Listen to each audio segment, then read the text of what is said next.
Here.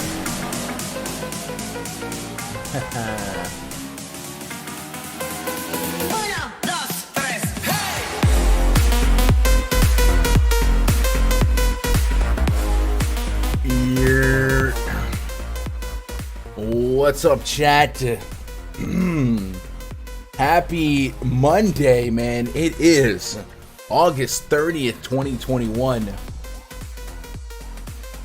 And we've got baseball, and this is about our last full week before we have to put on our NFL caps and play a little double duty, and then your YouTube's going to be clogged with a lot more NFL content and baseball content. Not a bad thing. Not a bad thing. It's what it is. Hopefully you guys had a really good weekend, both in DFS and real life. To our crew out in the Louisiana area, man, I hope you guys got safe, stay safe, and be safe. My voice, I'm trying to get my throat to warm up. We just popped the bang, you know what it is. Black cherry vanilla, boys. What's up, John? Yo, happy birthday, John Galicia. Happy birthday, buddy. Appreciate you stopping by, man. I hope you have hope you get itchy hands for today. Tyler Barb in the chat.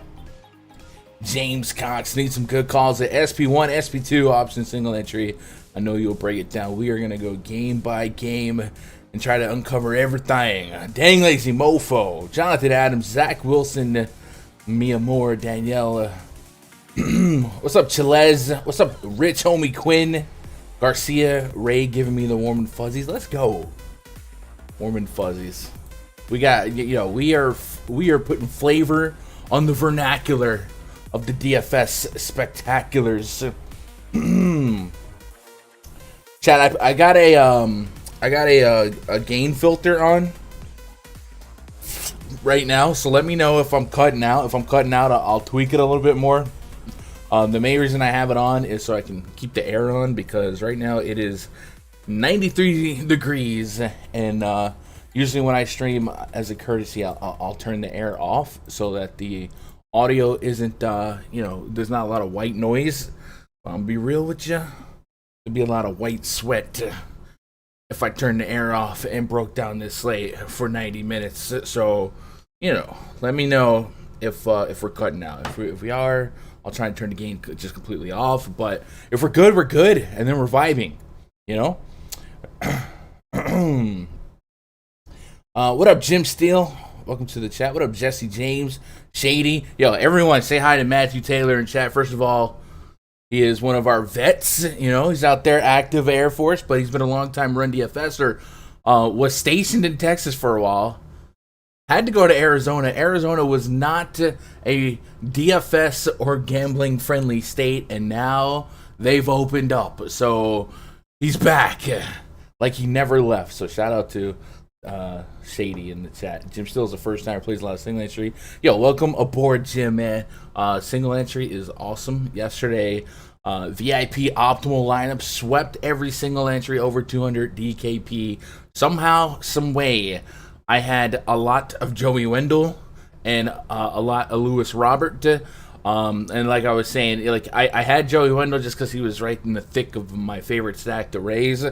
Wasn't necessarily like I thought. I isolated, one individually that he was an insanely great play, but sometimes you get a little bit lucky, and I had a whole lot of Joey Wendell, and then Lewis Robert, and it was a really good day for the RunDFS.com VIP crew yesterday. So I hope that you guys also had a lot of Joey Wendell. It was hard to not be on the Rays, so it is what it is. But man, it was fun to look up and see that, and then of course Dylan Cease did his thing.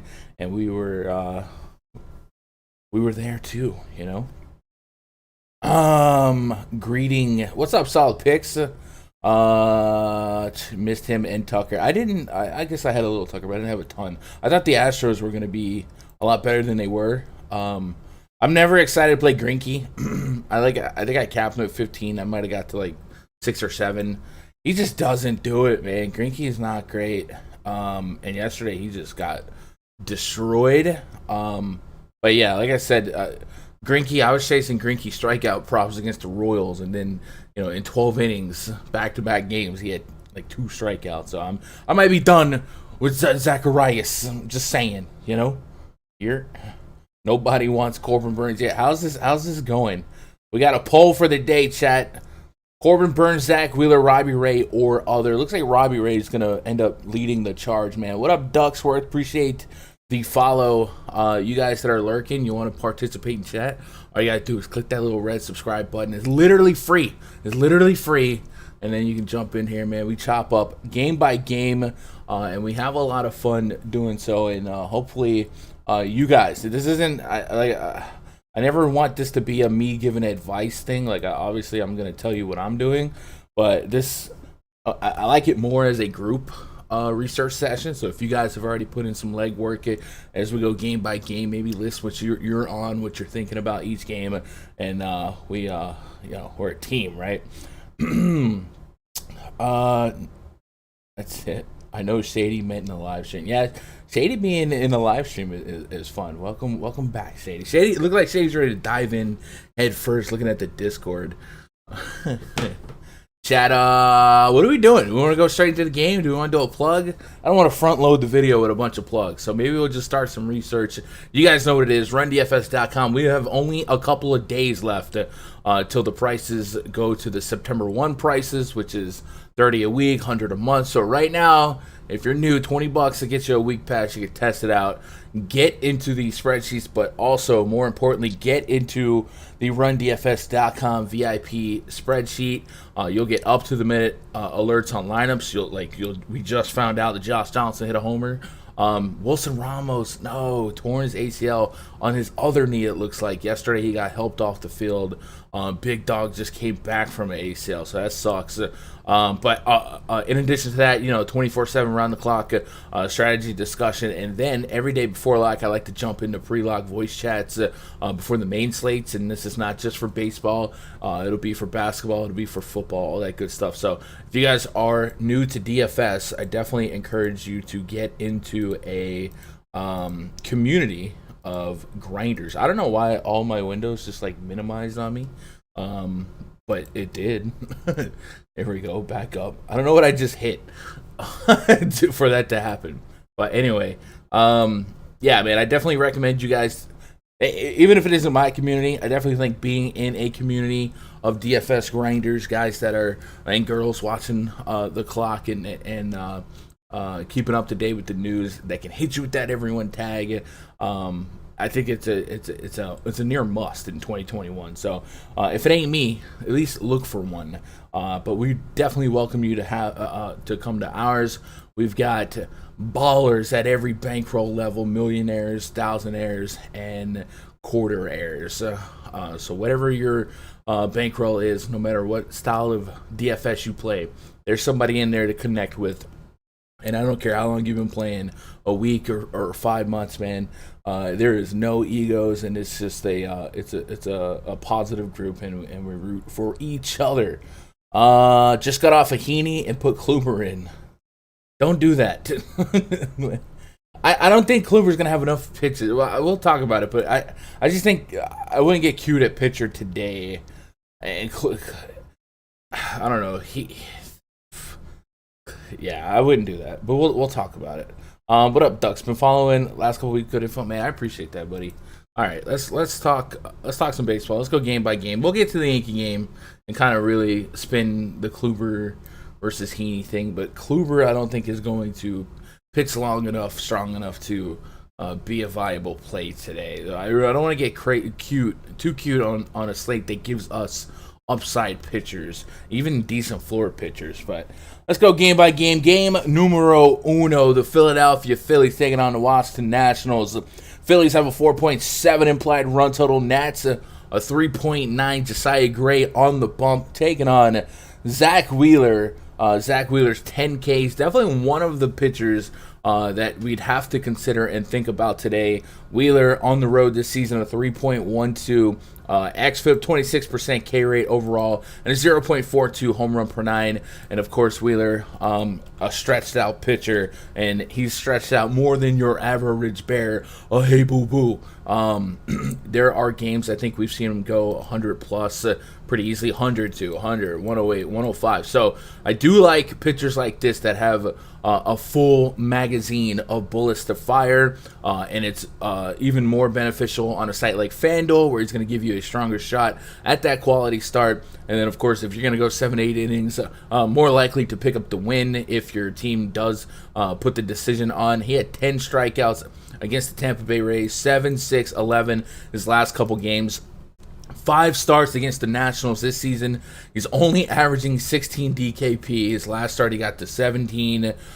He does, I don't think he's pitched against any other team more than the Nats this season, so they're familiar with him.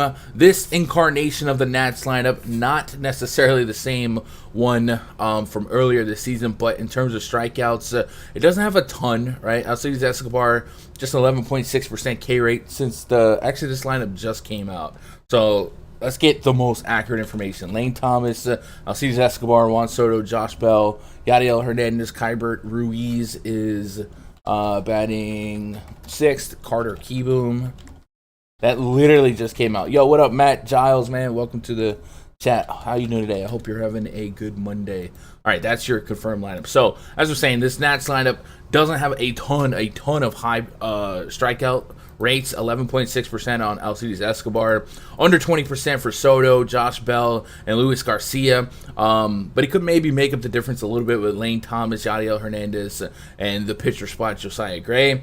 I think he's in the mix for me. I do think I'm going to be like you guys so far in the YouTube poll. Robbie Ray was a name that stood out the most, but Wheeler shouldn't be ignored. He definitely has as much upside as anyone when it comes to strikeouts in a game-to-game standpoint. Yeah, for whatever reason, his history so far has been sluggish against the Nats, but I'm not gonna fully give up on him just yet. Josiah Gray on the other side here, he has a very high xFIP to both sides of the play, 4.53, 4.67, but the K rates are there. Kind of the same situation where the Phillies have a couple of strikeouts to make him viable, but they also have some fearsome ISOs in the middle of that lineup: Harper, Realmuto, Miller, and then a couple of guys with 20% or less strikeout rates.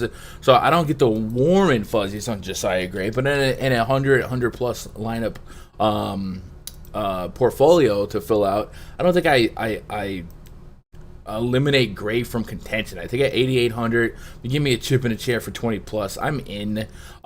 Would be something like at the lower end percentage wise, like less than 10%, but I would have a little bit of them. But in 20 or less, I probably don't get to Josiah Gray, and I'd be meditating on Zach Wheeler depending on what I need to do in terms of ownership on Robbie Ray to feel like I'm at least level with the field, and maybe, just maybe, if it's cheap enough in terms of equity, I can get a little bit of leverage, Let's get caught up on chat.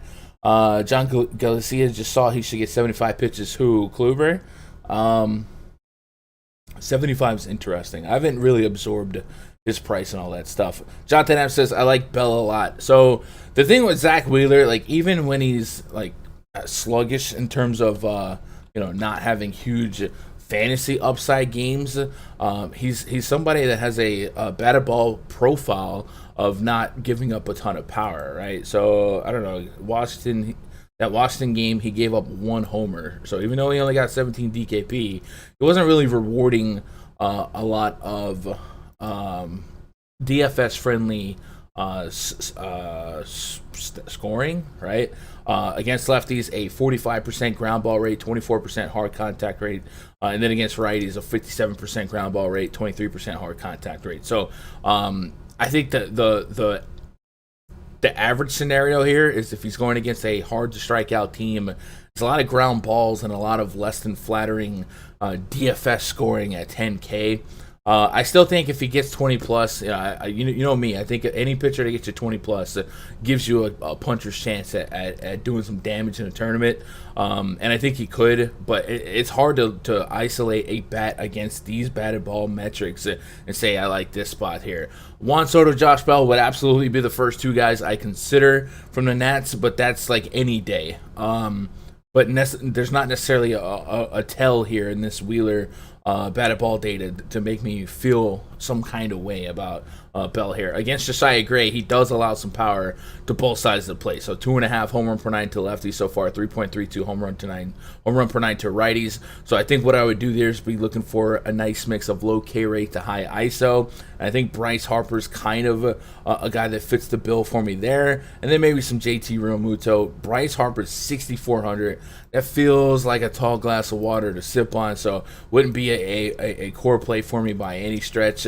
And then, of course, if we get into this Nats bullpen, I do think the Phillies have some opportunity to get some positive at-bats for 9 innings, and then, Harper, a little narrative associated here. So I guess the long story short on this game is I'm not running the full stack either side, and I could cherry pick a couple of these Phillies bats and feel like I'm doing all right. I may come back later and fill out 150 lineups and decide to get to some Phillies here. I probably don't ever really land on a Nats stack, but if Soto and Bell were activated in the Opto, so be it.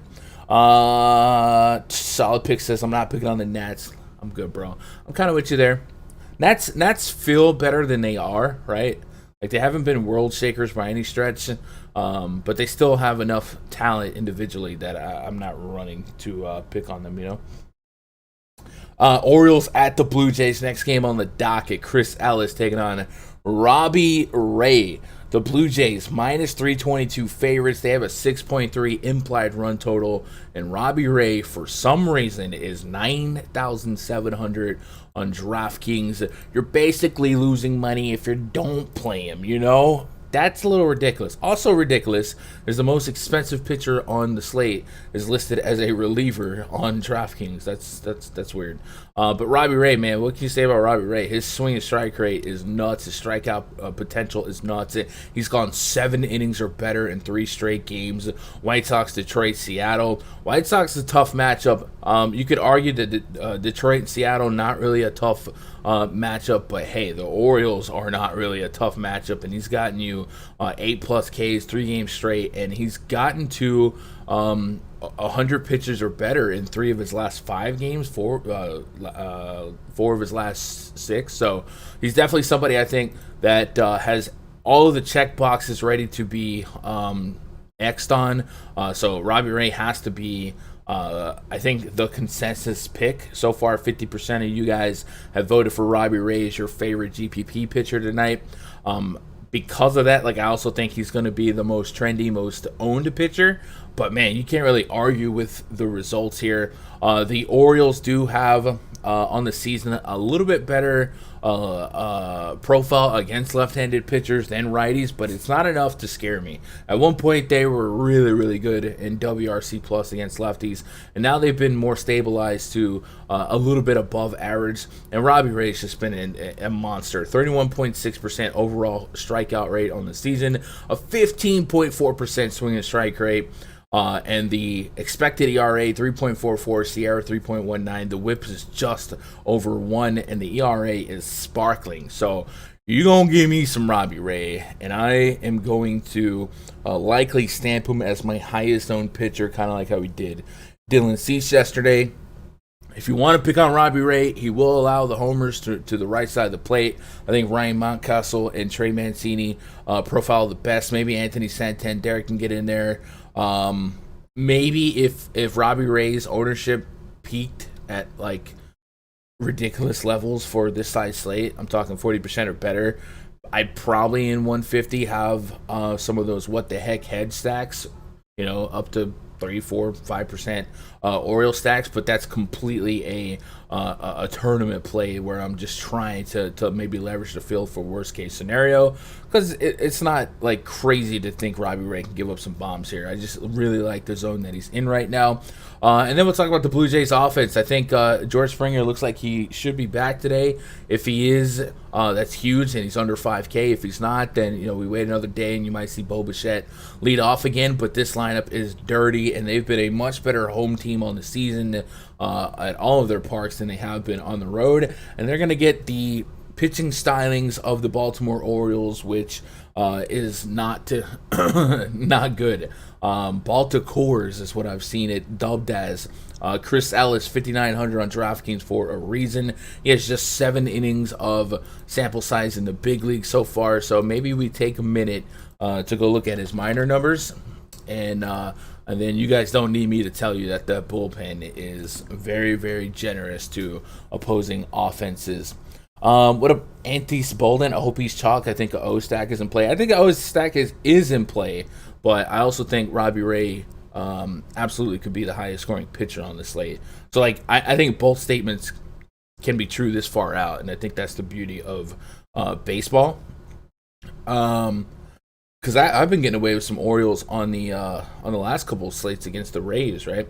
Against lefties in the minors, 20.1 innings, a 7.08 ERA, a 2.84 average allowed, and then home run column right here. 6 homers in 20 innings against lefties, 8 homers in 36 innings against righties. That's not good, guys. That's not what you want. So, Blue Jay stack has to be one of the more sought-after stacks here. 6+ run total, a -300 money line here. I think everyone's in play. Don't have a confirmed lineup yet for the Blue Jays, but there's nobody, I think, in this 1 through 9 that wouldn't be in play for me. Even Kevin Smith got himself a bomb yesterday. So, all of the Blue Jays, all of the Robbie Ray, but in 100, 150 lineups, you can catch me with 4 or 5% Orioles stacks, mainly just to perhaps leverage what I think could end up being the highest owned pitcher, but also because Robbie Ray does have a little bit of a home run bugaboo, and there's a couple O's bats in here I can get behind. So I'm not against that, but I'm leaning more so Robbie Ray being the better play than the Orioles stacks. But like I said, baseball is beautiful. We can do both. Solid picks is Ray a full send in 7 Fanduel lineups? Nah. Maybe 4 out of 7 for me if I had to put an obscure number on that. Lorenza says, I love an O stack today. They have been sneaky good against lefties. Hayes, Mullen, Mountcastle. And yeah, so yes, but I also feel like that lefty split has kind of normalized. But we got a minute. We can go pull up Fangraphs here to really, really, really understand if that's true. Basically, let's just look at every hitter's WRC plus against lefties, right? That way we get a real feel of who's in the lineup today. So we're going to go player stats. John Galicia going with Hayes and Ray in the same lineup. along with Dickerson and Bichette. Hayes and Ray. So Austin Hayes versus Robbie Ray. Man, John, you're coming in hot today, man. I like those are some strategies that I usually wouldn't employ on a full slate. I definitely don't want to you go with your gut and do you, but I definitely would stick with the most positive correlation that you can get behind on bigger slates for lineup construction. Because you don't want, like, if Austin Hayes hits a 3-run homer off your pitcher, you know what I'm saying? Like it's 2 steps forward, 1 step backward, right? So I wouldn't do that, but hey, man, do you? Unlike a showdown or a small late night slate where there's like 3 games, yeah, I'll have a bat or 2 against my pitcher and more so hope that he gets off the bullpen. But I don't think on a full slate, hitter against the pitchers is the move, my man. But that's you, right? What do I got here? WRC plus. So there's a lot of short sample size on this WRC plus, but Austin Hayes is one of ridiculous WRC plus against lefties. Mancini, yeah, okay. I guess they're popping here. So I'm co-signing an Orioles stack for Matt Century here, but I'm not overlapping the two. Ready to hear perspective of Texas pitcher today. Okay. Raj says, I'm all in on the Yankees, every single one of them. So, Chad, has anybody heard anything about the Angels starting pitcher?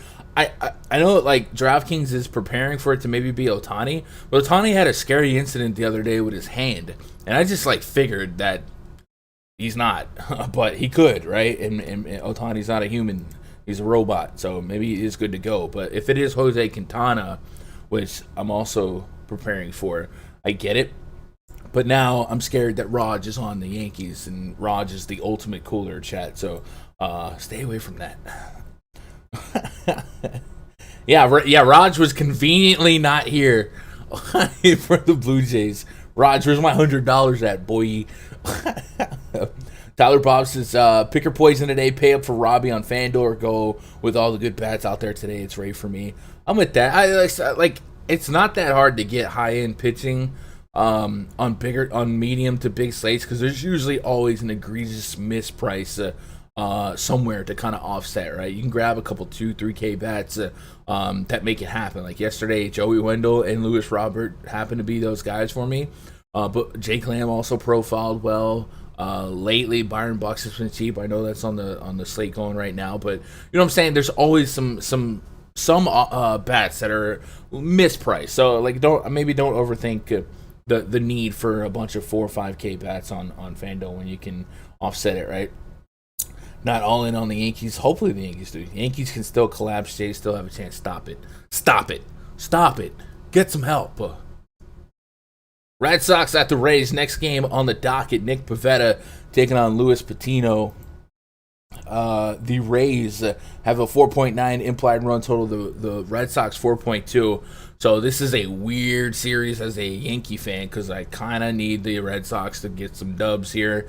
But Nick Pivetta is not a pitcher I have a ton of confidence in, but he does have some strikeout potential, and the Rays can strike out. One of the team league leaders in strikeouts. Pivetta's coming at you with a 4.73 xFIP to lefties, a 4.27 xFIP to righties, and a 44% fly ball rate to righties and a 44% fly ball rate to lefties. So a little bit of what the heck will really happen. I think his home run problem has been more prevalent at Fenway. He's got a 0.69 homer per nine on the road this season. Tropicana does play more toward the pitcher side, and maybe Tropicana can steal some of those fly balls, keep him in the park. I don't know if I could sell myself on playing him, but if the right Rays lineup got dropped, maybe 6,800 in big field tournaments isn't a wild shot in the dark. This is not a 20 lineups or less play for me, but it would be if I got out there. He's averaging over 20 DKP in 3 starts against the Rays. Like I said, Rays are one thing about the Rays is they strike out. At one point this season, they were on pace to have the single season strikeout record. I think they've kind of normalized a little bit, but they still have plenty of strikeouts in this lineup. Mike Zunino, 38%. Kiermaier over 20%, Randy Arozarena 30%, and Brandon Lau and Nelson Cruz, both 1 and 4 K kind of guys. So I don't hate the thought of Pivetta in big field tournaments to kind of give me a value shot at an SP2. Obviously, it comes with a lot of risk against righties, a 1.33 home run per nine overall, 1.47 against lefties. But like I said, those numbers have kind of done better on the road. It could be luck, right? Home run to fly ball percentage going down usually is a little bit more luck if the batted ball is the same. But the park justifies the play here. So I don't hate Pivetta in big field. Luis Patino, you did your thing, dog, but that's going to be a no for me. His lefty split is way too scary against this Red Sox lineup that profiles to be extremely lefty heavy for me. 13.8% K rate, 7.54 xFIP, a 17% walk rate. All that is bad. I'm actually a little bit surprised that the Rays are favored here. I could, if I had to set the line here, I'd probably be leaning more towards the Red Sox, but what do I know?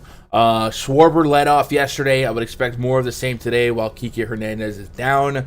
Rafael Devers hit 2 bombs. Verdugo is looking like a beast. And then Travis Shaw, I've noticed him and Bobby Dahlbeck kind of got this thing, man. When Dahlbeck starts, he's a beast. When Shaw starts, it's like they're fighting for the same job. It's weird. So I actually do kind of like some Red Sox bats here. I'm kind of privy to these lefties. They're going to cost you, and this is probably too much just in and of itself. It feels like too much for a stack in Tropicana, but I'm not going to overthink the stack here. It's a very important series for the Red Sox. Raj is talking about the Blue Jays have a shot. Well, the Red Sox have to get some wins together, and these are lucrative wins. Wins against the Yankees, wins against the Rays, division wins to propel you forward. So I definitely expect them to play some inspired baseball. I do like these Red Sox bats individually.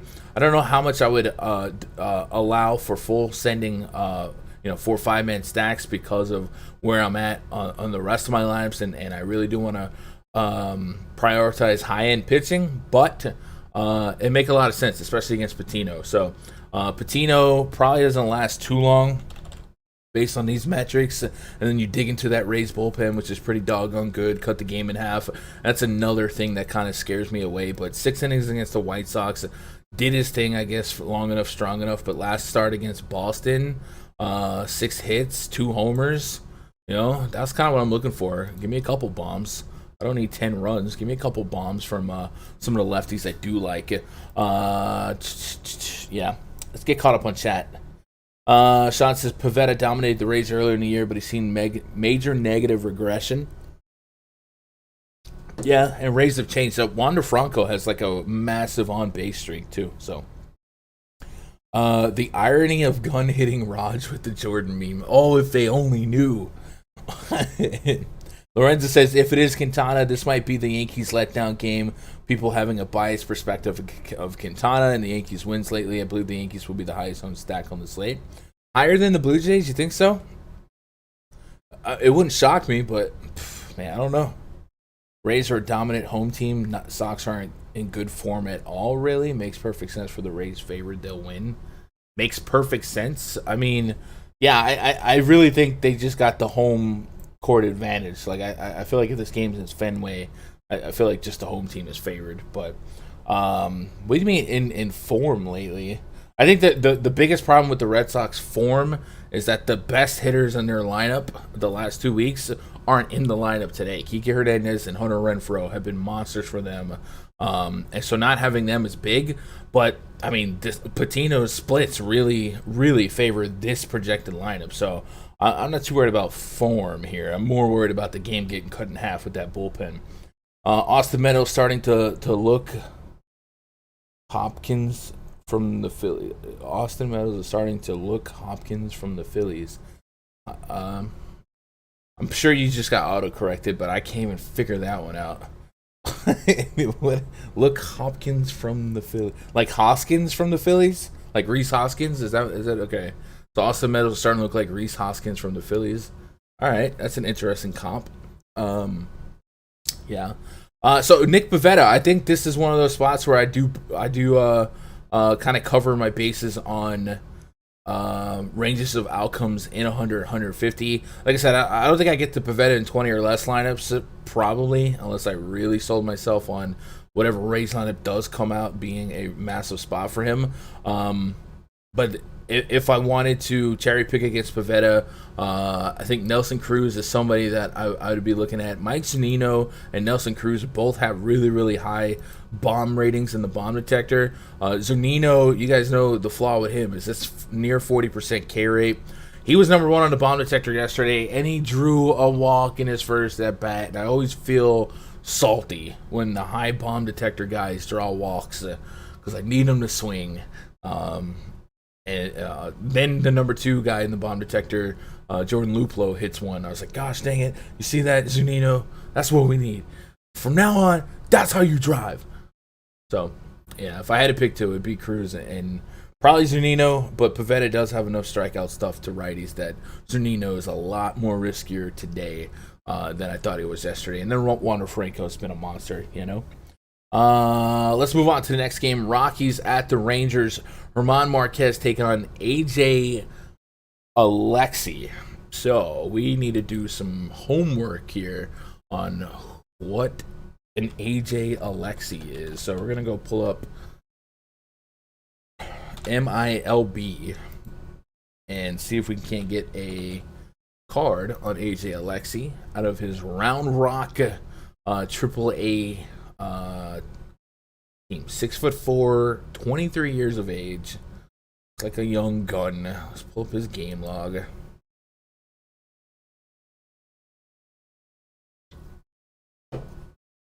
So last couple starts here: 5 innings, 4.2 innings. Only 2 bombs, a couple games back, 176 average allowed. Let's split it here and get a broader sample on how he performs against each side of the plate. Oh my, this guy's not bad. 21.2 innings against lefties, 27 strikeouts, 127 average allowed, a 2 ground out to air out ratio, so an extreme ground ball pitcher to lefties.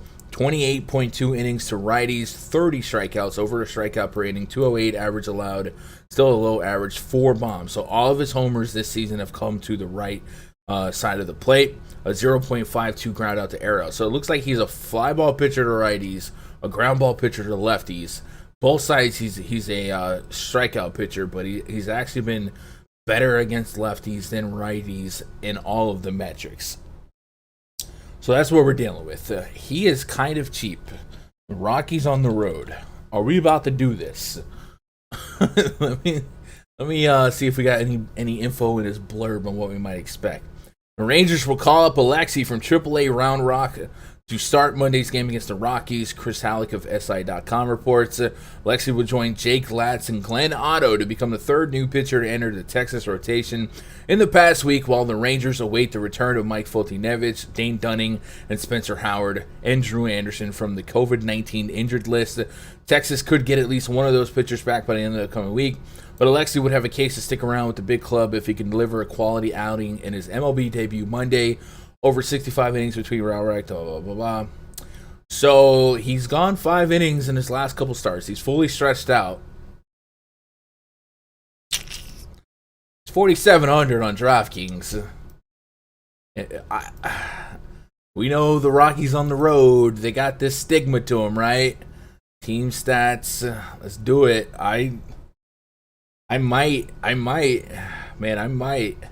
Chat, stop me. What are you guys thinking? We getting freaky in tournaments with some Alexy here, strikeout guy. I guess I mean, he wasn't bad against righties, but it was definitely his less effective split. I guess we'll go overall team stats. Bless you. Overall team stats, and then we'll split it to the road. Just kind of put that aesthetic for you. Lock on SP2. You guys think so? Okay. I don't mind it. Team stats. This Alexy kid might be a problem tonight. He might be. Go batted ball data here. I haven't put my ear to the ground. I don't know if the field gets really behind him. Usually when I get too hyped up on like a guy that's dominating in AAA, like the transition into the majors isn't a 1-to-1, right? And a lot of times you're just not the same. And we've seen that with a lot of big prospect pitchers. It's like guys like Eliezer Hernandez and the other kid from the Marlins. They came up, they're big strikeout pitchers in the minors, and it takes them a minute to get right in the majors. Logan Gilbert of Seattle has been kind of the same thing. So WRC plus on the road, Colorado, the second worst WRC plus, above just Pittsburgh on the road. And then of course, that's on the season. Actually, if we split that to on the road, that actually might drop them to worse. And we know at home that they've been pretty doggone good. So I might be a buyer, right? It's one of the lowest risk, decent reward spots. So advanced road splits for all of the teams and sorted by WRC plus. 67. So they're by far the worst road team in baseball. They strike out 1-4 on the road. I know lately it feels like they've been CJ Cron feels like he's just on fire. But yeah, I think the case is there for Alexi on DraftKings. 4,700. You really treat that like a bat. Worst case scenario, he falls into like 10 DKP, and you're just like, whatever. Give me all the Blue Jays. Give me a Robbie Ray or a high end pitcher and go for it. So I think I've talked myself into Alexi. Hopefully we didn't waste too much time there. We did just get a Rangers lineup while we were doing that research. Laurel Hernandez is leading off against Marquez. Could we stack both pitchers from this game in a couple of fun tournament lineups? You think that's a crazy thought? Maybe throw a blanket over over the win and move on. I feel like that's not an insane thought process, because German Marquez does have potential to go out there and just drop a huge score. I know he really, really flaked against the Cubs, but generally speaking, you got to have a goldfish memory and trust the metrics. Marquez on the road, a 3.35 xFIP, 26% K rate, just a 118 home run per 9. The average allows a little bit high, the line drive rate's a little bit high. He's really good, and 8,500 is kind of a soft spot for a decent pitcher against the Texas Rangers, despite the Rangers putting up the score that they did put up yesterday. That's not a daily expected outcome, right? At 8,500, I could live with 2x here. I'm really looking for 20 plus. I think 20 plus is a decent range of outcome for him. He dropped 25 against Texas earlier this year. He's only averaging 15 on the road. So yeah, I'd probably put Marquez in the mix here. I'm thinking tier 2 is a good starting spot for him in my personal player pool at 8,500 on DraftKings. I really got to meditate on what to do with Alexi. I think he could be a problem. But this lane here for Marquez is huge for strikeouts. Garcia, Lowe, DJ Peters, Solak, Jason Martin, Taveras. Those are some insane strikeout rates. So Marquez might have room to even to advance from a tier 2 for me. But I love the spot for him. And then I'd probably, on a whim, get to some Alexi. Does Alexi have... Let's see what his pitching profile is, if they even have it. Or like what pitches he throws, What does Fangraphs have him as? Fastball, curveball, changeup.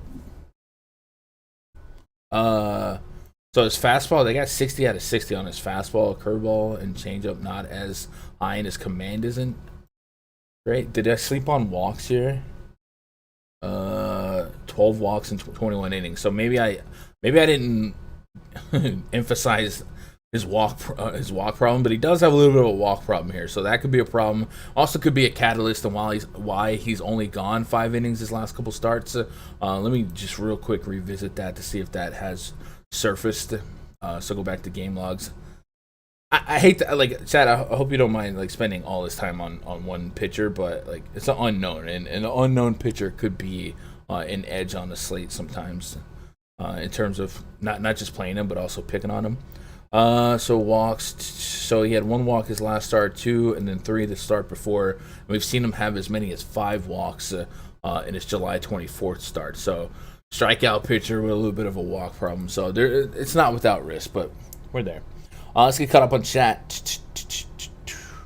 It's baseball. Any given start, the guy could get lit up for 10, pitch a no. Yeah, right. All right, let's move on to the next game. You can give me Marquez and Alexi probably. I'm not really running to pick these offenses. CJ Cron, like we've literally seen the Rockies more expensive or less expensive in cores than what we have today against a pitcher that doesn't look horrible. So I'm probably not there on the Rockies. Let's move on to the Angels game. So I left this blank this morning, and we didn't know if it was going to be Jose Quintana or Shohei Ohtani. We still don't know. So for the time being, let's just put Quintana here. Like I said the other day, Ohtani had this scary incident with his hand. So I figured in that moment, like I was scared about him just going on the IL, much less pitching a couple days later. So we'll keep an eye on that. But for now, we'll follow the field here on Quintana. We'll see if there's an update. It's really annoying how this even works. Favorite prize picks? That's a good question, Daniel. We will after this game. We'll go look at some prize picks, chat. Quintana's Giants claim Quintana off of waivers. That's from August 30th. Wait, is Quintana on the team? What am I reading? On August 30th, that's today. The Giants claimed Quintana off waivers from the Angels on Monday. So is Quintana not even on the team? Am I about to research? Yeah, it says he's on the Giants. So Fantasy Labs has, or DraftKings has Quintana. So Quintana is not on the team. So I don't know what we're doing here on the Angels. I don't even like. It's not fair to research it. I guess we'll skip it and come back to it. Did anybody see any updates on this situation? Is it just gonna be Ohtani? Is that like as simple as that? Let's skip it for now. We'll come back to it and we'll let that fester just a second, chat. All right, we'll look at some prize picks, man. Shout out to Daniel Oven, man. I appreciate that follow. What up, EB? Here, how we doing, boys? Hey, chat, PrizePicks.com. If you guys didn't see last night, they did a crazy promotion where one of their projections was Jake Paul over half a punch landed, which was essentially a free bet. And they've been doing promotions like that more frequently, and I expect that to keep happening. Here we go with this camera again. This happened the other day. This happened on Osmo yesterday. All right, which was really nice of them. So keep an eye on stuff like that. If you're able to get into it early enough, you were able to pair that bet with a couple of like baseball stuff. But they're doing it big, man. PrizePicks just recently soft rebranded everything, made some quality of life adjustments, improvements to their app and their website. So if you guys haven't tried them yet, now's a good time. And if you sign up using code GUNDACKER, it will actually benefit me. And so it's a roundabout way for you guys to show love, show some support to me by getting signed up. And when you sign up, there'll be a promo code spot. You put GUNDACKER, GUNDACKER, and then when you do sign up, you'll get an instant deposit bonus up to $100. So if you sign up, you just want to try $20, you'll have $40 to play with, and then it's kind of like parlay tickets, man. You can put a couple of entries together, and it doesn't have to just be baseball. It can be everything you can think of ever. I mean, CS:GO, League of Legends, tennis, golf. Golf was incredible yesterday, right? And then of course baseball is broken down. So while it may feel like a sports book in terms of like you can bet RBIs, hits, walks, all that stuff, you can also just bet the fantasy points. And the fantasy points parity that of Fanduel. And then also you have the strikeout prop. So that's kind of my lane here for baseball. So the question was, do we have any picks for prize picks? So yeah, let's kind of look through here a little bit, see if anything sticks out. Robbie Ray's at 7.5 strikeouts. Another thing you guys can use here maybe is use some of these numbers for your DFS lineups because these are sharp numbers. So they have Robbie Ray 7.5 strikeouts, which if you read between the lines, maybe that means 7.5 strikeouts is his strikeout projection, and we can use that to our advantage on DraftKings or Fanduel. So Nick Pivetta is at 6 strikeouts. I feel like there's not a ton of juice on these numbers. Alexei at 4.5 is interesting. We don't have big league sample, and I won't have him in my strikeout model because he doesn't have any big league numbers. But look at Alexei's last 8 starts, right? So unfortunately, his last start he only got 3 strikeouts, but past that 9, 7, 6, 5, 5, 6, 6. The Rockies are the worst road team in baseball, and on the road they strike out 25% of the time. I'd probably take a shot at Alexei over 4.5 strikeouts because of that number, right? So I'm in on that. Marquez over 6 sounds interesting. He would be in my strikeout model. So let's put a pitch count to him. I'll show you guys how the K Factory works. If you guys do have a VIP subscription, this camera, dude, this camera is the bane of my existence, I swear. Marquez does, his numbers would be in the K Factory. Jesus H, bro. I know this is like making y'all seasick. I'm sorry. I don't know what to do. It's a swivel camera, but the wire that we use it with is so like strong. Let's just go with that. Let's go. It's like slowly turning. Like it's like a mind of its own. Oh my gosh. I'm sorry, Chad. This is so bad. Marquez last couple F it. We'll do it live. 80 pitches to 100 pitches in his last couple starts. So let's see what we can get from him out of 80 and 90 pitches in the K Factory. So if you guys do have a subscription at rundfs.com, here on the index portal where you see K Factory, if you hover over that, you'll be able to click on K Factory and it'll bring you right to the cells for the wrong game. Let me go to the right game for Marquez. And the way that this strikeout model is coded, the algorithm, it considers pitches per out, strikeout rates for both the hitter and the pitcher, the swing and strike rates, all that stuff. So if I give 80 to 90 pitches on Marquez, I get 6.69 to 7.52. And the number is 6, right? So I'd probably take the over on Marquez. So probably those two together, Alexei and Marquez, would be the two the two projections I start with as far as betting and over. So yeah, those are 2 picks on PrizePicks. Maybe we'll dive a little bit more. If you guys had some numbers on PrizePicks that was sticking out to you, share it with the class. This is ridiculous. I hate this camera. Chat, we're gonna start a new camera fund. Who wants to? That might do it. That might be the one. Quintana claimed by San Francisco. That's what I just read. That's in the blurb on his DraftKings card. Gosh darn it! Like this is so bad. It says today he was claimed off of waivers by the Giants, and they even have him listed as a Giant in the DraftKings player pool. So a couple of sites are reporting Quintana as the starting pitcher for the Angels, but I don't think that's the case because he's not. It looks like he's not a member of the Angels organization, so probably can't start for a team you don't play for, you know? Lorenzo says, I will take the Alexei prop, especially against the Rockies. Jonathan Adams says, RotoQL has Peguero pitching for the Angels. Let's look into that. Definitely, if you guys have seen a tell on who might be pitching for the Angels, let me know.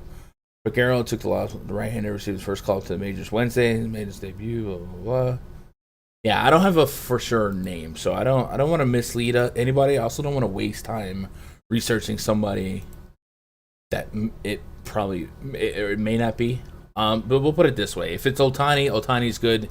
The Yankees do have some strikeouts in that lineup, but Ohtani probably also looking for revenge. Only lasted 1 inning against him last time in Yankee Stadium.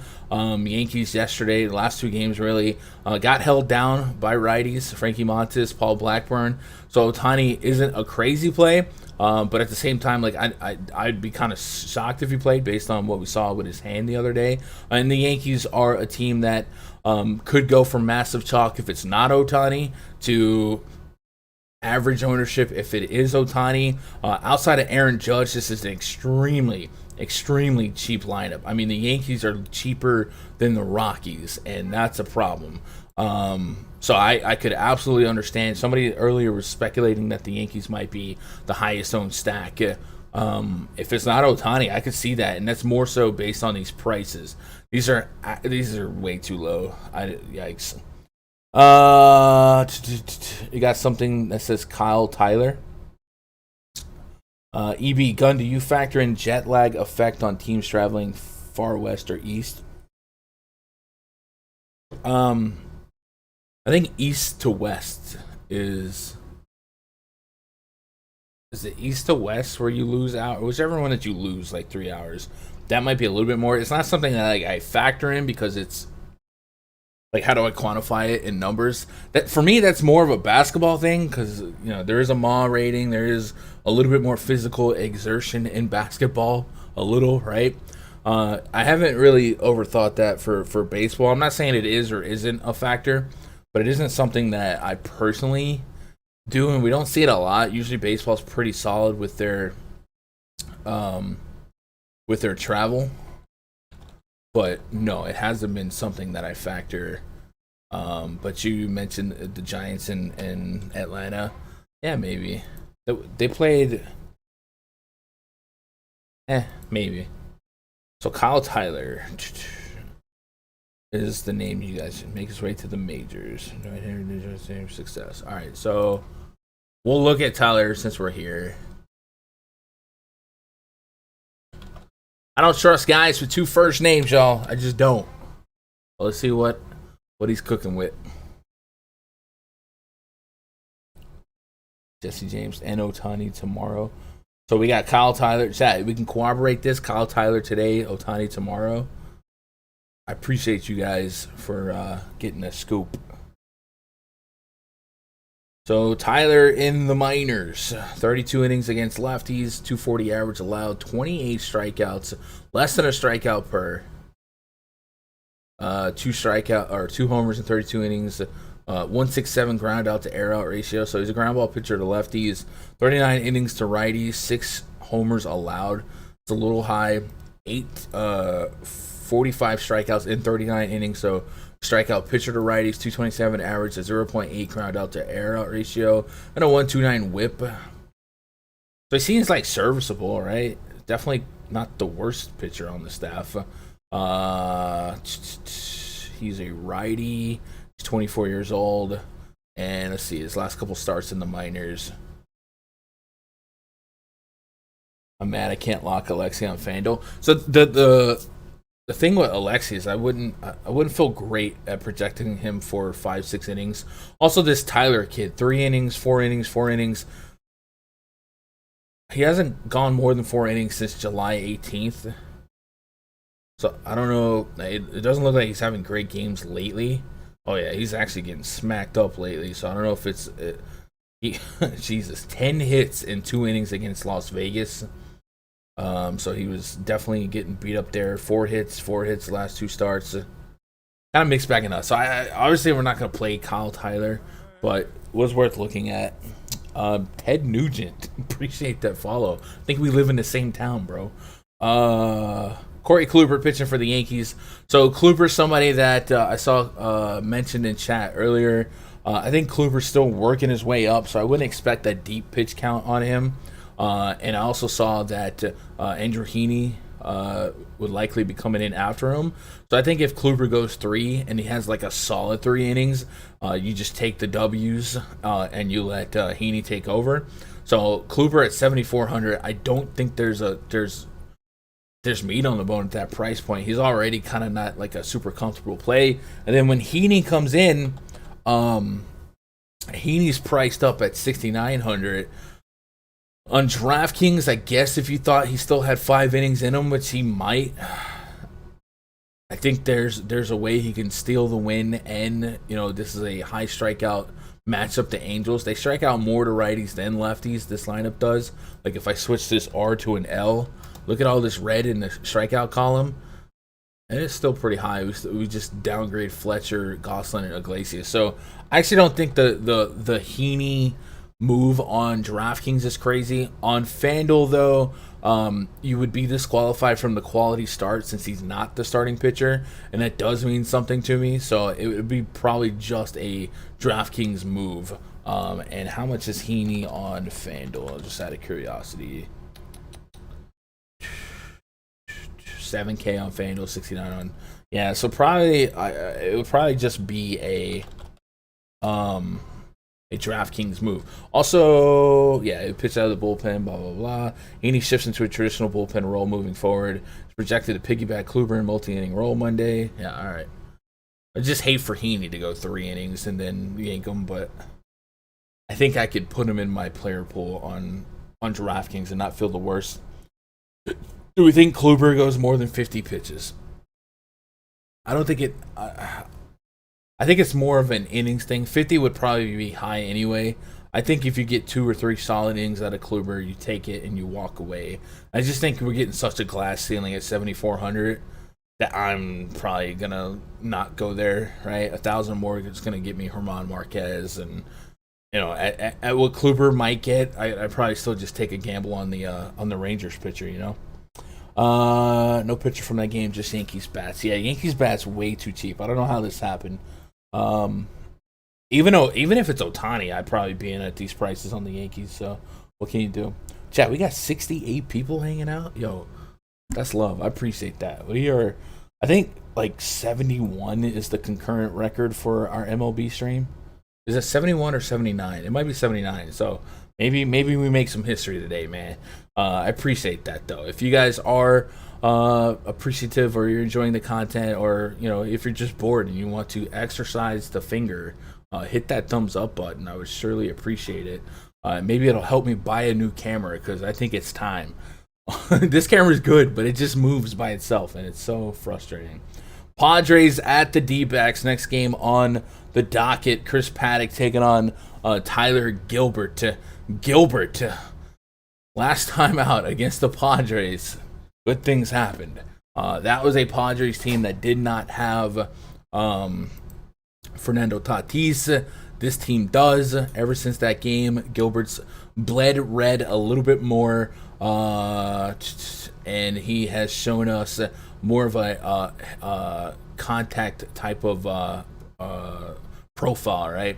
4 and 2 strikeouts his last 2 starts.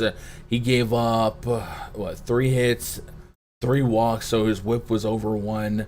A homer at Coors here, so I'm a sucker for the Padres with Tatis against a lefty, especially a contact lefty. And Gilbert's fly ball and hard contact rate has to catch up with him, man. This .69 home run per 9 is a fraud. I really think that those metrics will lead to more homers. So let me just, for the heck of it, look at his minor league numbers. There's a lot of Gilberts, actually. Let me type in his full name.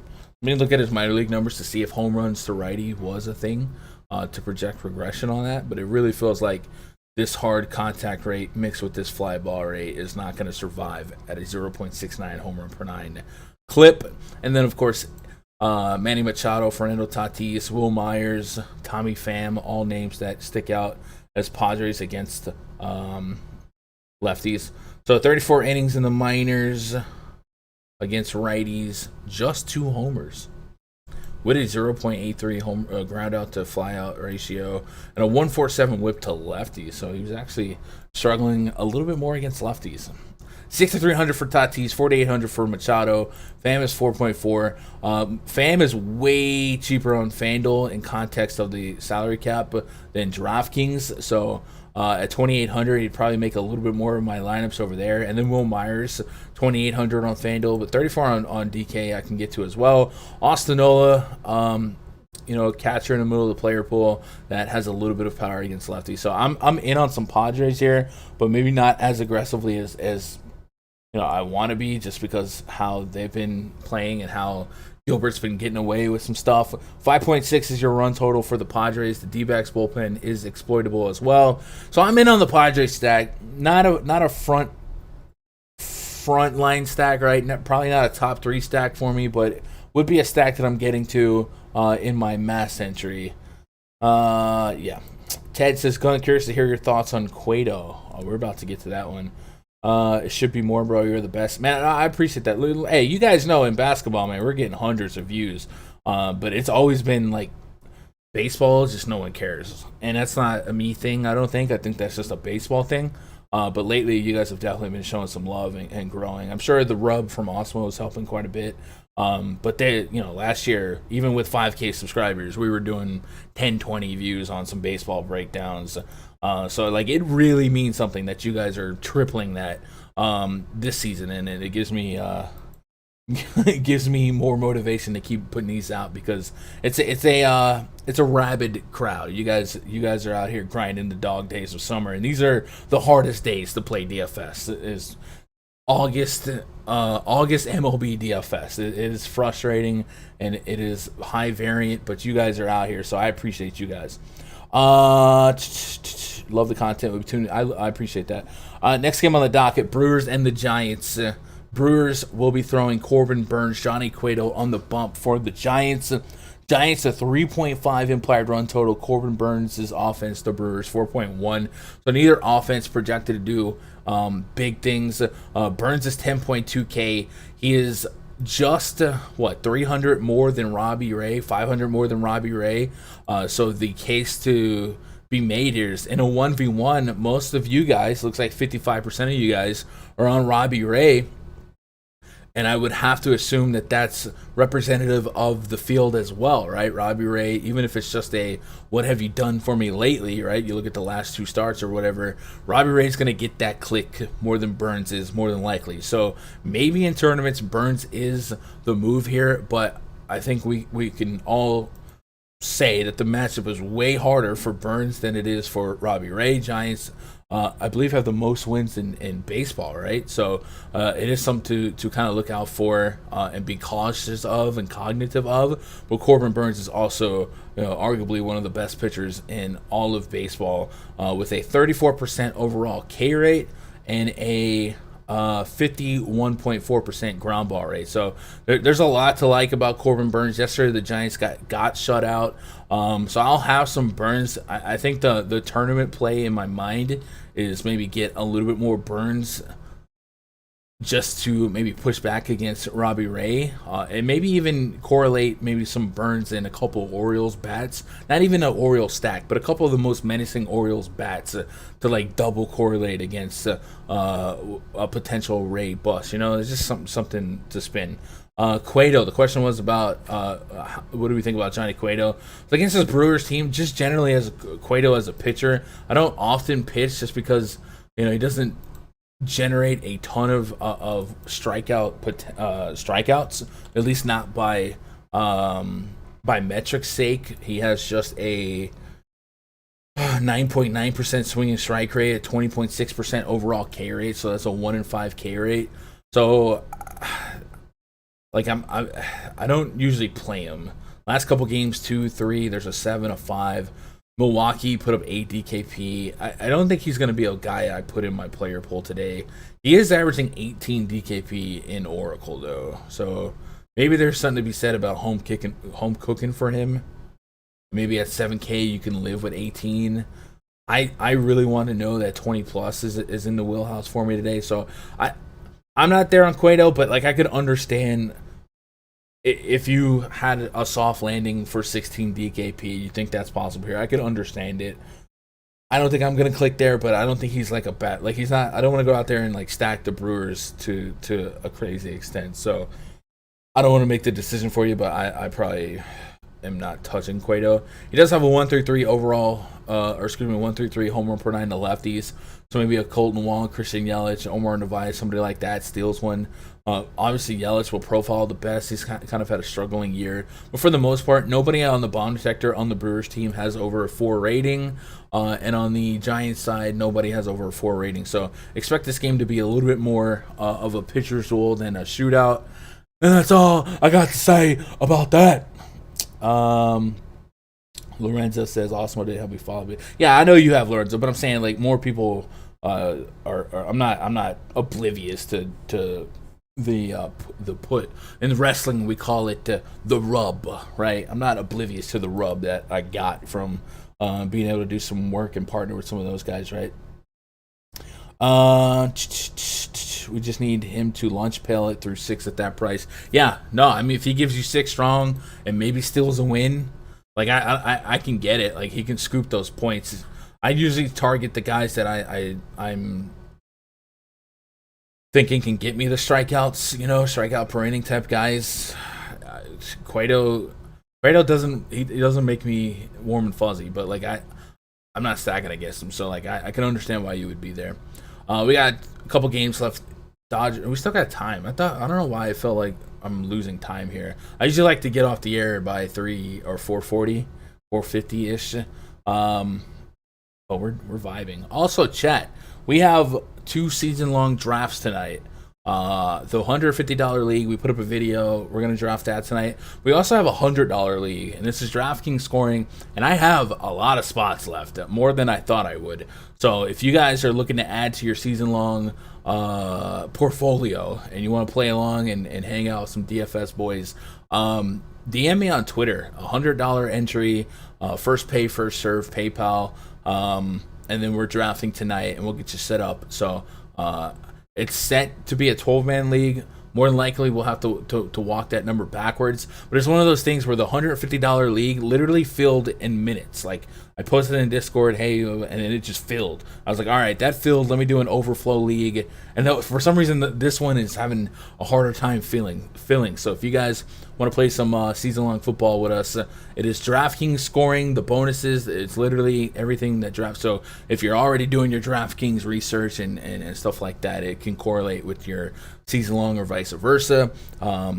And yeah, DM me on Twitter, twitter.com/Gundacker. We'll get you in, and we'll draft tonight. And I'll probably live stream the drafts here on YouTube tonight. Not like a official presentation or production or anything like that, but just for the why not. We'll get the boys in the Discord chat and hang out a little bit. So if you guys want to maybe watch a little baseball and have some fun drafting, we'll be here. So look out for that. Dodgers hosting the Braves tonight. Drew Smiley taking on Julio Urias. Drew Smiley 7.9K on DraftKings, Urias 9.5K. Dodgers have a 5.1 implied run total, Braves 3.5. We mentioned the Braves and Giants playing yesterday. Braves actually blanked the Giants. I think it was like 9-0. And they started coming together high. Albies hit a bomb late. Soler got into one, I think, off of Desclafani. And then he got injured. And then today, hey, there's not a tougher stretch right now than Giants and Dodgers. The Mets had to go through it. Now the Braves are going to have to earn their stripes. Drew Smiley, not somebody I want to play here. 20% K rate to righties, 25% to lefties. This Dodgers lineup more than likely comes out extremely righty heavy. You might even see Albert Pujols in the mix, and he's pretty cheap on both sides. And he's been holding his own against left-handed pitching this year. So he might be a nice little value play in the middle of a lineup late tonight. So I don't have any interest in pitching Smiley personally. Julio Urias is usually a guy I could be curious with. Generally, the pushback for me is the pitch count. But I also just don't like lefties against the Braves. Ozzie Albies is a monster against lefties. Soler's got a lot of pop. I hate Austin. Austin Riley. Atlantean for beer. He went off yesterday, hit a bomb, 4,600. Dansby, hold me closer, Tiny Dansby. The Braves have all the bits. All the bits. This is a really scary lineup against lefties. So maybe to come out here and make a statement. I'm a little bit more intrigued in going after both offenses. Braves only have a 3.5 run total. If you didn't want to stack them for DFS, I would at least flirt with maybe the over for sports betting at 3.5. That's a bloop and a blast, and then another bloop and a blast. And, I don't hate this team's propensity to hit the over on 3.5 more than they don't. And that's really against any pitcher. So that's probably where I'm at on the Braves. I wouldn't mind betting the over on their run line, but also we'll probably have a couple of stacks on them in Mass Century. Not 20 or less, but when I'm diversifying 100, 150, I'm there on the Braves. The Dodgers as well. The Dodgers are kind of like the Astros for me, man. I always want to stack them, and then I always feel like they don't pay off for me. but they're too talented on paper for me to get away from them. Turner, Betts, Seager, AJ Pollock. I mean, these names against the lefty are huge as well. So I'm stacking the offenses here, even though maybe the run totals say it's nothing spectacular. One game left on the docket. Take a pause for the cause. Guys, if you guys want access to this spreadsheet, go to rundfs.com. Get signed up. This is the last days of the $20 week pass, so you might as well try out the week pass before you commit. A lot of you guys have started to come back, flowing back in, coming back to school. We were seeing some long-timers that don't play baseball, but they're always here for football and basketball. Welcome back to those people, and then some of you guys are getting on to the bulk passes, the season passes for football and stuff like that.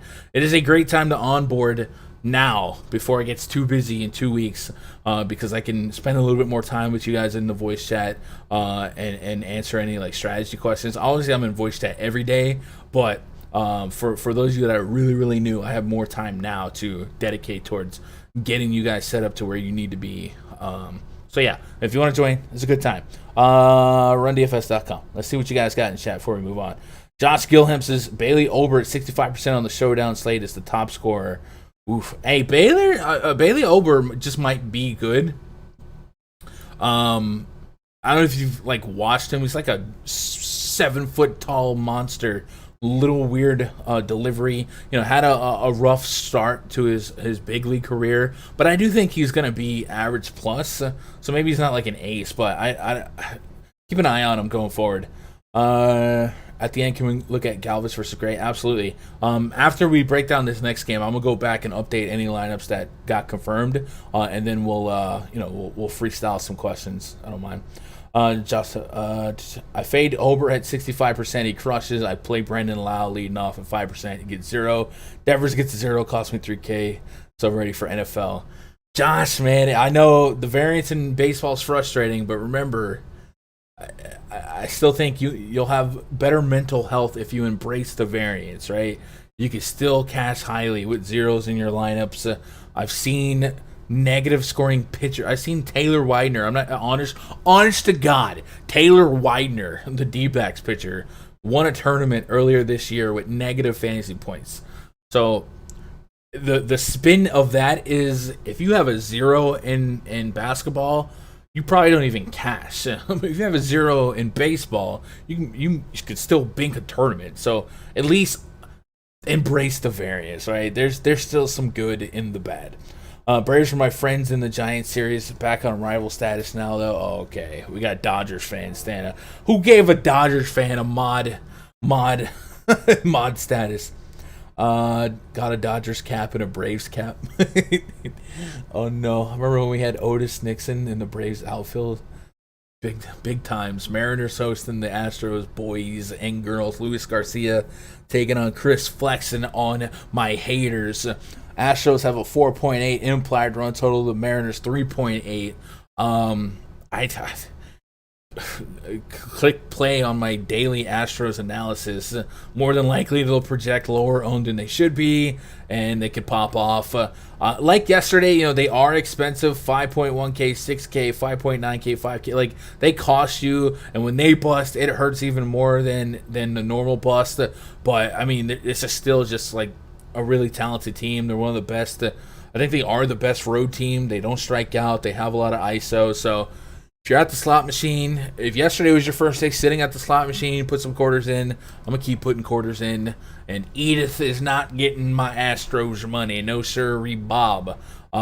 Chris Flexen, a contact, elevated contact pitcher, and an elevated average allowed to righties. Just a 15.9% K rate to righties, a 300 average allowed to righties. Doesn't give up a lot of power. So your hope here with the Astro stack is that they hit Flexen out of the game, and then they can be better than the bullpen arms. Under 5 run total for the Astros, so that is kind of low. So I would be in on the Astros, but it wouldn't be at an aggressive stance. But this is just way too talented of a team to not get to. Michael Brantley, also really cheap on both sides.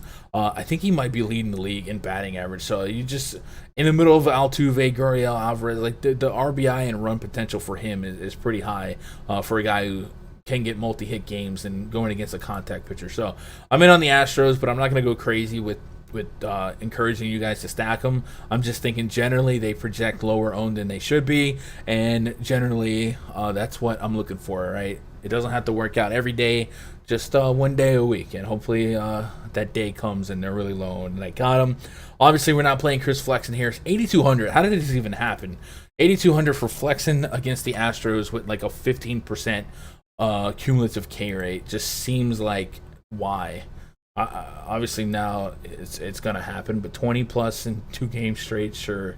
2 games against the Astros, 3.6 DKP, 1 bomb, 19 hits in 10 innings. So that's kind of what we're looking for. We're looking for him to give up some traffic and get hit out that game, and hopefully the bullpen that comes in will serve up some meatballs here. So give me the Astros, and then Luis Garcia. I think we play a little bit. For whatever reason, Garcia has been way less effective on the road than he has at home. Just a 17% K rate on the road, a 3.82 xFIP, but hasn't allowed any bombs, and we know that progression on that number is likely, right? A 28% overall K rate with a 17.6% swing and strike rate. Like, it doesn't seem to make sense that these numbers are so tilted, seesawed in terms of home versus away. So let me double check, Jesus, there's so many Garcias. So Garcia came, I think it's the 2020-2021 version. It's like one of the more common names in baseball history. Nope, this is the Nationals. All right, let's just go to Garcia's game log, guys. So I stopped still around. That's how I found Gun. I appreciate, shout out to my boy Jerusalem. So Mo, right? Great example of how I think DFS has become in terms of the content creators. It used to be the most toxic member measuring, you know what I mean by member, and people were just like, this guy's an idiot, don't follow him. But now I feel like it's leveled out a little bit, right? And it's just people respect people. But that's how me and Mo were back in the day, right? We both had YouTube channels. We're not competition. Shout out to him. I think we did a couple of shows together. Like, that's how it should be, man. You just have a passion for sports, a passion for DFS. You don't have to hate other people for no reason. So shout out to him, man. Good vibes, man. We were the originators of the good vibes. Garcia, last couple of road starts. 8 DKP against KC, 3 strikeouts, 5 against the Angels. So San Francisco, a tough spot. Dropped 14 against Seattle. Basically looking for any reason why he's not doing well on the road versus Minute Maid, and I don't really have a specific reason. Like, I know when I go pull up his batted ball data, like, I'm sure the is it V Garcia? Is that a thing? Dude, this camera, man, I'm having a day. Let's go look at the first one. I won 1K and it felt like I lost money. No, that's the worst, right? Like, when you finish top 5 in a tournament and then you start blaming people. Oh, this dude cost me 8K. The 8K that was never really yours to begin with. It's like, this guy cost me 8K because he didn't hit a homer in the 9th inning. At the Royals game here, 17% swing and strike rate. It's 6%. So I just really, it just seems like more of a coincidence than anything. So I'm willing to just keep dabbling with Luis Garcia. 9,200. I'll probably stick him as a tier 3 pitcher for me today, and maybe cap him at 18% and hope for good variance here. Like, he's too good. He's still good to hold a 17% K rate. So is what it is. If I wanted to pick on Garcia, he gives up some power to lefties. 146 homer per 9 so far this season to lefties. Kyle Seager's kind of locked in. He'd be the main guy I target. Maybe a Jared Kelenic, but Kyle Seager's probably the forerunner for that. So yeah, give me some Astros, give me a little Garcia, and that is your slate. We're going to go circle back here, chat, and fill in some lineups. But those of you guys that think that's boring, I'm cool with that. All I ask for you is hit that thumbs up before you do hit the road. But you're more than welcome to stick around if you guys had any sharp takes or questions or anything like that you want to revisit. Definitely hang out, type it in chat. But, man, this was a really, really good, successful stream, so I appreciate that. Twitter.com/Gundacker. Join that football league, man. We're trying to fill up the $100. You can see me stacking a little Mariners. You want a little Mariners? Little Mariners in your life after the Rangers dropped a touchdown yesterday against Garcia. Like I said, it's just the lefties. He hasn't allowed a homer to a righty in 2 years, so he could be due. But I think it'd just be like Kyle Seager for me. All right, let's go back and get some lineups filled in. And chat, if I missed any questions, like if I missed anything in the chaos of fixing this camera, drop it in chat, and I'll revisit everything. Odubel Herrera, Gene Segura, Bryce Harper, Andrew McCutchen, batting cleanup. Looks like a day off for Realmuto. So the last day off Realmuto had, I think Andrew Knapp I think he got positive test, so he didn't actually get his day off. So I would say that this lineup for the Phillies actually takes a step backwards. I also see a potential rain problem here. I haven't looked at weather, but Chad, if you guys saw any rain concern here, that would be pretty significant for Wheeler. And it also means Wheeler is using Rafael Marcin, so he's dealing with a catcher that he probably doesn't have a lot of history with. I could be wrong on that, but I feel like Realmuto has been catching Wheeler more than anyone, and I don't remember seeing Marcin's name much. I guess he has been around. So maybe that's a little bit of pushback, right? So potential weather problem now and a different catcher, which also maybe elevates the matchup for Josiah Gray. Going from Realmuto's bat to Marcin's bat, a 30% K rate could be something to watch out for. But that's the update we got there. Orioles lineup, Blue Jays lineup not out yet. Let's move on. Anthony Felly says Brodus Clay. Yo, years ago somebody told me that I remind them of Brodus Clay, and I was like, I don't see it. Lately I'm starting to see it. Like I did a TikTok the other day, and when I laughed, it looked like Brodus Clay, and now I'm self-conscious about that. But it's all right. Funk is on a roll. Connor Joe, Brendan Rodgers, Charlie Blackmon, Trevor Story, CJ Crone, Ryan McMahon, Rymel Tapia, Elias Diaz. Hello, I am Elias. And Sam Hilliard. That is your confirmed Rockies lineup. So I'm still flirting with the thought of playing Alexi. And we mentioned it, his minor league numbers were actually stronger against lefties. And now he's got a half and half here. He's got 4 lefties to go against. So Rockies do pick up the DH, but I don't think it's, menacing to say the least. So that is your Rockies and Rangers confirmed lineups. And then the D-backs lineup came out.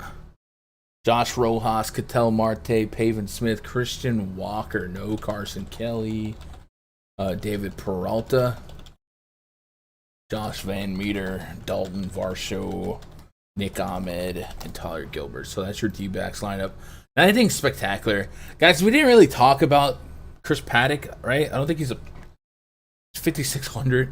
This guy was like a super, super highly... I guess maybe we're expecting not a deep pitch count.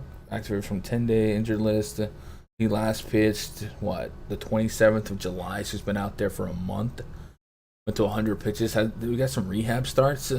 Does Chris Paddock feel like he might be a little too cheap, right? If we're going to play this Tyler kid from the Rangers, we at least should look at Paddock's potential, like pitch count. He's definitely, we know he's been struggling, and the D-backs can be a little trolly, but this lineup, could be a little... There's a bunch of 24%ers. But let me make sure, he has been stretched out. Rain should be clearing by first pitch as a report. Appreciate that, Jonathan. No, he hasn't pitched. So he doesn't have a rehab start. So, yeah, we probably just expect him to be like Corey Kluber here and not be stretched out. How does he not have a... How do you miss a month and not... Wow. Favorite stacks. Right now, the Blue Jays won. I don't know what they expect for the Angels pitcher. So, if it's not Ohtani, the Yankees are way too cheap on DraftKings. So, Blue Jays, Yankees. The Rays are really separating from the Red Sox here. But I actually like the Red Sox stack if it comes out lefty heavy. That's 3. And then the Astros would probably be 4. And then probably the Dodgers and then the Braves for now. We'll tweak that as we go. Yo, are we at 80 plus views? Guys, I'm going to cry. That's a record. We just hit the record. Might be able to get in a couple hours of the Nats game. I live in DC. It's going to rain. Stop before first pitch and pick up back at 9. Nice, let's go. AJ Alexi, you like? His minor league numbers look serviceable going against a Rockies on the road team that is the worst in baseball. No other confirmed lineups came out, chat. So that's it. Like, that's everything. So if you guys had anything else, like, throw it in chat. We got time. We got time today. Like I said, I will be in the RunDFS.com VIP voice chat in about 30 minutes leading up to lock. Making my own player pool. You guys, I mean, we can look at the bomb detector. You guys want to look at the bomb detector? Somebody is creating new sheets. You can always tell when we have new people. But somebody makes new sheets because they don't they don't know what they're clicking. But we're gonna look at the bomb detector. How about that? You guys love this thing. And then if you follow me on Twitter, oftentimes I like to tweet it out as a bonus for following me on Twitter. But I usually wait until we have confirmed lineups. So bomb detector likes sort. And if you guys are unfamiliar with the bomb detector, it's a algorithm I wrote to consider batted ball data from the pitcher and the hitter, using some of my favorite predictive metrics for homers, pull rates, fly ball rates, hard contact rates, stuff like that. What it doesn't really do a great job of right now is neutralizing the strikeout. This is purely based on batted ball data. So guys like Mike Zunino will always project really, really high. But right now, McCutchen's up there, Zunino's up there, Teoscar Hernandez, Nelson Cruz, Alex Bregman. And really the mark I look for is anything at 4 or better. So it's not a lot of surprising names up here. Yesterday we had a couple of nuggets like Jordan Luplow that stood out. Teoscar Hernandez is based on just 4 innings of sample size from their opposing pitcher, so I wouldn't get too enamored with the Blue Jays listed here. But how about Justin Turner? Turner, we know historically kills lefties. Drew Smiley, not very good, and he does allow a lot of power to righties. So look out for that. Are you excited for the CM Punk return? I am. And then Bryan Danielson, man, oh man, that pay-per-view on Sunday should be a lot of fun. Let's get caught up. So really believe Corbin Burnes will be the lowest owned top arm tonight, especially in a good weather game for pitchers. I would say it's either Burnes or Wheeler, right? I feel like Burnes has a little bit more buzz as a high strikeout guy, and Wheeler could be dealing with a literal cloud over his head from recency bias from his inefficient outings against the Nats on the season. So yeah, maybe, but I don't have all the answers, Sway. Bomb detector. Trey Turner at the bottom. At the bottom of the bomb detector. Trey Turner. Yeah, it's got 3.89. But that's fine. Like Trey Turner, the bomb detector is trying to project power, right? Extra base hits, home runs. Trey Turner's is a huge hit for average. He does have power as well. So just because somebody doesn't have like a massive grade on the bomb detector doesn't mean don't play them. Yesterday, Kyle Schwarber wasn't on the top 20, but in my heart, I was like, Schwarber leading off against a righty, got to play him, but it didn't work out. What are you gonna do? Thoughts on AJ Alexi? So we swam around Alexi's numbers in the minors, and they were really good, really solid. Struck out lefties more than righties, but he was really good against both sides of the plate. And I'm willing to, take a shot at that price point on DraftKings against the Rockies on the road, right? The worst road team in all of baseball. So I don't really have a reason not to. I think if I was going to make a single entry lineup right now, I feel like I can make a fun Robbie Ray Alexi lineup and just kind of dabble around with some Blue Jays bats. And then depending on who is actually pitching for the Angels, I can easily, get a Yankee bat or two. Aaron Judge, I think I know he's from, is he from Fresno? He went to college in Fresno, but I feel like he's from that way. So maybe a little bit of hometown narrative for Judge back out there on the West Coast. So definitely would like some Aaron Judge in my life tonight. But the rest of the Yankees just are cumulatively way too underpriced if they're going against anyone not named Ohtani. And even Ohtani, they beat up Ohtani in Yankee Stadium. So yeah. And any Yandy Diaz love for Tampa? Let's see. Yandy Diaz, we haven't projected batting 7th, but he could surprise us and bat a little bit higher. He 262 against righties, 139 ISO, low K rate, and Nick Pivetta, when he's not striking out righties, he does allow elevated fly ball rate. It's not like a matchup that stands out for any reason. Is that like a position you're struggling with? Yandy Diaz? Yandy. First base, third base? I mean, no. Is it like I don't have any hate for Yandy Diaz, but it's definitely not something that's striking me. You know, sandwiched between a potential Wendell Kiermaier sandwich. There's not like a lot going for him in this particular spot, but I don't hate it. All right, let's move on to anything else, chat. Basically, fade Turner because Schwarber ain't did yesterday for my lineup. Nah, Turner's different though, right? Schwarber's not really ever been a hit for average guy. He just hits for a ton of power. Trey Turner can hit for average. You accidentally walk him, you accidentally hit him with a pitch, and he can steal bases. And then if you get on as the leadoff guy for the Dodgers, your chances of touching home plate are a little bit higher. So I don't know that it's a 1-to-1 here, but I get what you're saying. Bomb detector don't lie. But Trey Turner's not necessarily somebody we have to play for a homer. So as long as he's leading off against a righty against a lefty that allows an elevated average allowed to righties, I'd be a buyer on that. Red Sox lineup just came out, so we can get that going. You guys want Kyle Schwarber leading off again, Rafael Devers, JD Martinez batting third. I like that. Bogarts, Verdugo, Bobby Dalbec is batting sixth.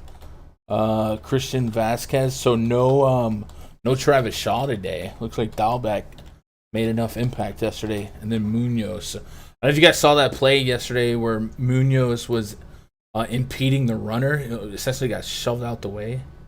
No, that wasn't. Yeah, it wasn't. Who was the runner? It was the Indians. I forget who it was, but he like pushed Munoz and then he got blocked by the third baseman. So they awarded him the run at home plate. So I thought that was kind of like low key dirty of the Red Sox, but they didn't get away with it. So no Travis Shaw in lieu of Bobby Dalbec, who gets a promotion in lineup to bat sixth. Sometimes we've seen him bat as low as eighth. Patino does give up power to both sides of the plate. Guys, I got to be honest. As much as I hate the Red Sox, I feel like their run total is a little bit too low at 3.9. I feel like Patino's not that guy, pal. 13% K rate to lefties. A lot of power, a lot of walks to lefties. This is a really lefty-heavy lineup. Like, I feel like they're really disrespecting the Red Sox here. And metrically, I'm in. Like, I like it. So I don't know. Maybe I'm a sucker for that, but it just seems like the run total is not adding up for me. Other than the fact that it's Tropicana and that the bullpen maybe chops the game in half, I think the Red Sox play inspired baseball today. They got to get wins, and if they can get wins in the division to help climb in the AL East, like this is a spot where I think Cora has to really put his team together. So it is. But I also understand, no Renfroe, no Kiki Hernandez. They've been some of the better ones. Favorite Yankees besides Judge, man, Daniel. It's tough to say because I don't know for sure who's pitching. Right? I think we talked about, was his name Kyle Tyler? Was that the name that we came away with? Like, it's tough to say, like, to metrically because we don't really know who's pitching, and that's kind of when I answer questions like that. It's more of like, what's this guy's weakness and who does that match up well with any other team? If it is Kyle Tyler, and we look at his splits, and I don't know for sure that it is. That's just a name I saw you guys mention in chat. But if it is Kyle Tyler, he allows a high average to both sides of the plate, but especially to righties, 288 average allowed, and 14 homers in 250 at-bats, 8 homers, 145 at-bats to lefties. So, like, everyone would be in play. Wait, no, it can't be Kyle Tyler. I typed in Kyle Tucker. What the freak? I'm an idiot. I'm literally, chat, don't clip that. That didn't happen. I was like, 14 homers and 150. Wait, what? Dude, that was stupid. Yeah, let's try that again. Rewind. What Sox am I targeting? So based on Patino's metrics, I'd go right back to Kyle Schwarber, right? If you guys were on Schwarber yesterday and he burned you, I would not get off the Schwarber train today. So 32 innings against lefties. Kyle Tyler, 240 average allowed, 167 ground out to air out ratio, so he's about an extreme ground ball pitcher. with 2 homers allowed. And then against righties was his weakness. 39 innings of sample, 39 innings of sample size to righties, 6 homers and a 227 average allowed. So the homers were a problem, and then 16 walks in 39 innings, so a little bit higher than you would want. So it looks like his whip, everything else was a little bit higher to righties, if this is the guy. So it would be Judge, probably Stanton. Stanton's been pretty locked in. You might, no, Glaber's still in rehab. Probably Judge or Stanton, but that feels so like such a basic answer. And then Luke Voit would probably match up well as well, but you might see Rizzo start today because Rizzo didn't start yesterday. But I don't know for sure who's pitching for the Angels, to be honest. Since Ohtani hits 50 homers, strikes out 200 batters, I want to pick him first in my fantasy football league. I think he could throw Hail Mary. Yeah, maybe. Ohtani could probably play anything he wants, right? All right, chat. Is that it? Anything else you guys got before we move on? Trying to differentiate the Tampa Bay stack is all. Oh, for Yandy Diaz. How would we get that stack different? I don't know how they're projecting in terms of ownership. But I guess what we can do is maybe look at the pitch report. So I know we're gonna get like a lot of slider out of Pivetta. Right? Fastball, slider. Anyone hit the slider especially well? Not really. It's Zunino and Franco. Everyone else is kind of negative. Like I said, I think Pivetta isn't like a bad play theoretically either. And then 22% on the curveball. So Lau, Cruz, Meadows, and I guess there's, if you want to get different, there's your justification. Yandy Diaz has a 3.78 grade on a linear scale against the curveball. Dare we click the BVP button? I'm sure he has at bats against Pivetta. Why not? So BVP in the spreadsheet for Nick Pivetta on Yandy Diaz. So we're just trying to create a reason to play Yandy Diaz. That's all. 0 for 4 with a strikeout. So nothing there. I don't know. What else we got in chat? Where does Bryce Harper rank on the bomb detector? Good question. He has a 406 bomb detector rating. So anything above 4 is definitely something worth looking at. Like I said, Josiah Gray is a big strikeout guy, but if he's not striking you out, he definitely has some problems with power. And in the grand scheme of things, Harper would be... I don't want to count these Blue Jays. Like, I like the Blue Jays a lot, but the Blue Jays have a pitcher with just 4 innings of sample size, so it might be inflating the number a little bit much. But he would probably be top 10 justifiably in terms of home run detection or projection, rather. Where does... All right, probably another Polanco. Anyway, that's it, chat. We made it. You guys crushed it today. This has been probably the most viewed MLB live stream. Again, happy Monday. I'll be in the RunDFS.com VIP Discord in about 20 minutes. We're doing a draft tonight. Twitter.com/Gundacker, man. Fill up that second league. $100 gets you in there. A lot of fun. So we'll do 2 drafts tonight. The $150 league, which is full. And then we're trying to fill up the rest of the $100 league. So get that going. Otherwise, I'll be in the RunDFS.com VIP Discord leading up to lock, man. I definitely appreciate you guys making a little bit of my day be a little bit of your day. And I'll see you guys tomorrow, 3 p.m. Eastern. As always, I love you guys. Good luck. God bless. And go win some money. Win all of it, but save some for me.